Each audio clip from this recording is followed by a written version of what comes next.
ഞാൻ കോട്ടയം പാമ്പാടിയിൽ നിന്ന് വരുന്നു. ഞാൻ 2022 ജനുവരി മാസം 9-ാം തീയതി ഇവിടെ വന്ന് ഉടമ്പടി എടുത്താണ്. എൻ്റെ പേര് തോമസ് വർഗീസ്. ഞാൻ ഇവിടെ വന്ന് ഉടമ്പടി എടുത്ത് എൻ്റെ ഭാര്യ എന്നെ ഇട്ടിട്ട് പോയി. ഞാൻ മദ്യപാനവും പുകവലിയും എല്ലാം 10 വർഷമായിട്ടുണ്ടായിരുന്നു.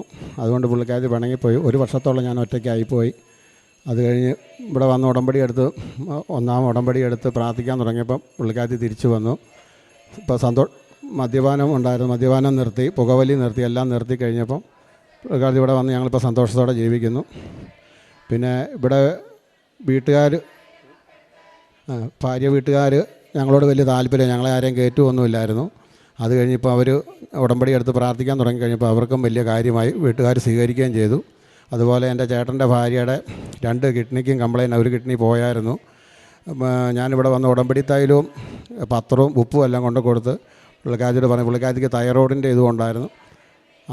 ഇപ്പം ഇതിൽ പുള്ളിക്കാരി ഇവിടെ വന്ന് ഉടമ്പടി എടുത്ത്, ആദ്യത്തെ ഉടമ്പടി എടുത്ത് കഴിഞ്ഞ് 2-ാമത്തെ ഉടമ്പടി പകുതി ആയപ്പോഴത്തേനും കിഡ്നിയുടെ ആളെ കിട്ടി. പിന്നെ ഓപ്പറേഷൻ നടക്കാൻ വേണ്ടി പള്ളിയിൽ നിന്ന് 18 ലക്ഷം രൂപ കൊടുത്തു. നാട്ടുകാരെല്ലാം കൂടെ കൊടുത്ത് ഇതിൻ്റെ ചെക്കപ്പിന് ചെന്നപ്പം തൈറോയ്ഡ് എന്ന് പറഞ്ഞ മരുന്ന് വർഷങ്ങളായിട്ട് കഴിച്ചുകൊണ്ടിരിക്കുന്ന തൈറോയ്ഡ് രോഗം മാറിപ്പോയി. ഡോക്ടർ പറഞ്ഞു മരുന്ന് കഴിക്കണമെങ്കിൽ ഒരു അസുഖം ഇല്ലല്ലോ എന്ന് പറഞ്ഞു. അത് കഴിഞ്ഞ് ഇപ്പം കിഡ്നി ഓപ്പറേഷൻ ചെയ്ത് വീട്ടിൽ വന്ന് ഒരു കുഴപ്പമില്ല. പുള്ളിക്കാരൻ 6 മാസം കഴിയുമ്പോൾ വന്ന് സാക്ഷ്യം പറയാൻ വേണ്ടി വരും. ഭാര്യ പിതാവ് IC കിടക്കുമായിരുന്നു.